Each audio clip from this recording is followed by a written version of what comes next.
It's almost 2 months since we started our journey to try and live our lives better, and it's not gone according to plan.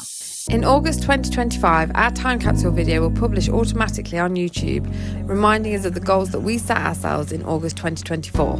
We are currently overweight, out of shape and unhealthy, and we want that to change. We have given ourselves 1 year to turn our lives around and make some positive changes. The countdown is on.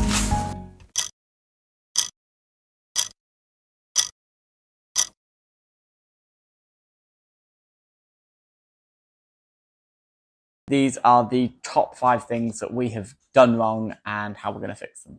Number 1, we tried to do too much all at once. Everybody had advice for us. We went online and Googled all the different things that we could do and basically got completely overwhelmed with advice and with don't eat this but do eat this, but it was like the same thing. So it was like avoid avocado, eat lots of avocado, or whatever it was. It was just too much noise, trying to do everything all at once, change everything, fix everything. Too overwhelming. It meant that we spread ourselves too thinly and didn't do anything well. Number 2, we expected it to just fit in with our day-to-day schedule.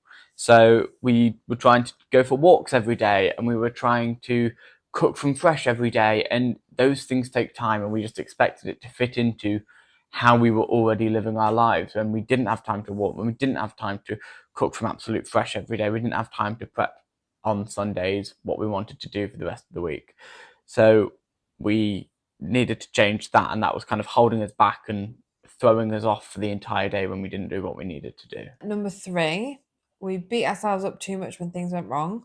So like if we were trying to get 10,000 steps every day, then if we did 6 days of 10,000 steps and didn't do a 7th day, then we were really hard on ourselves and really like, well, that's it. We've let ourselves down completely. And it's like, actually, we did 6 days of 10,000 steps. Yeah. Like, we don't need to beat ourselves up for the one day that we didn't, because before we were doing 7 days of not doing hardly any steps. Yeah, absolutely.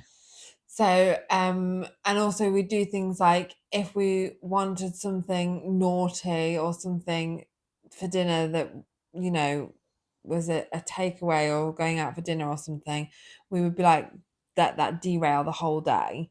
So instead of just being like, well, there's 21 meals in a week, and if we have one meal out where we don't necessarily have a healthy meal, there's still the rest of the week. So we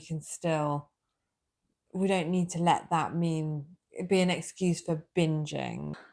Number 4, we had no metric whatsoever when it came to trying to measure how far we'd come. So with Abby trying to lose weight, we weren't weighing in, we weren't seeing how more flexible I was, we weren't seeing how more comfortable we were with the walks, because we had no way of measuring that. So that needed to change. Otherwise we were kind of doing it for no gain, which is not what we wanted. We want to be able to see the change that we've done.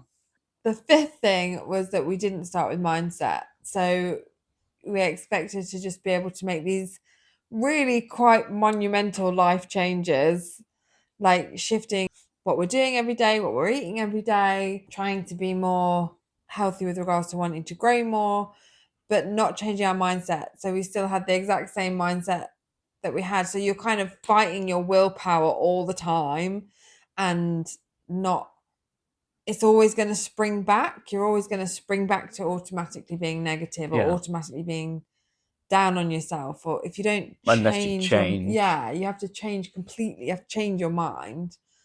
Otherwise, you're just fighting yourself. It's like, I'm going to diet for these days. But if you don't change the way you think about food or the way that you think about yourself, it sounds really floaty, but it's right, then you'll just spring back. Absolutely. Moving forward, we want to change, so we're going to try and put some things in place. So these are the 5 things that we're going to try and stick to. The first thing is just listen to one thread of advice. So we are looking at anti-inflammatory and trying to stay away from processed food. instead of listening to all the advice out there, that's what we're sticking to. Yeah, absolutely. So basically, we want to kind of cook more fresh, eat more fresh, and move more.